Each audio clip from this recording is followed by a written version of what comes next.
सकाळ 7 रु आज ओडिशार द्वितीय पर्याय मतदान आरंभ हो सारी विभिन्न स्थान दृश्य आम आपको देखाऊँ। आस्का जीवा आस्कार मतदान को नहीं नवागत भोटर मध्य बेस उत्साह देखा ए संपर्क में सूचना देउछंती आम प्रतिनिधि शिवराम सिंह।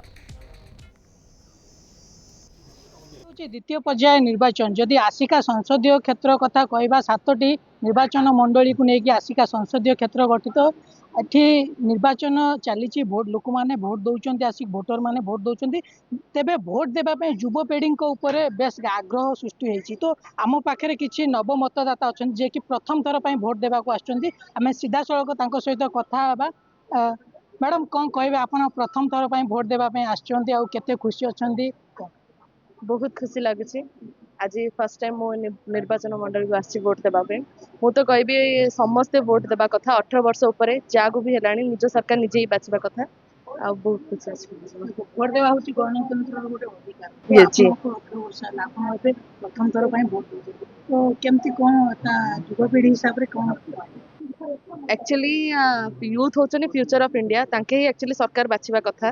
तो तांकर जेते यूनिक स्टाइल ऑफ थिंकिंग अच्छे सेटा कार भी नहीं तो मु तो कहबी कि समस्त को वोट देवा कथा आउ जोटा ठीक आपण काम जो सरकार करिवो ताकू ही वोट दबो आपण इच्छा प्रथम थर पर आपको भोट देवा मिली सुजोग मिली तो आपन केमितिका नेता मन रखिछन भोट देवा जे मोर सब काम करिवो आउ कोन माने सब सोसाइटी विषय भाबिवो आम एजुकेशन सिस्टम को आगो को नब से हिसाब निहाती भाव में प्रथम थर भोट देवाई से बहुत उत्साह अच्छा आम सहित आउ जन भोटर अच्छा सीधा सड़क कथा कौन कहे आप प्रथम थर पर भोट दौरान तो केते खुशी अच्छा कौन भाविक आसुँच भोट देवा मु बहुत एक्साइटेड अच्छी एटा more first time vote cast करिबारे आउ मते फर्स्ट टाइम चांस मिलछि तो मु चाहेबी मु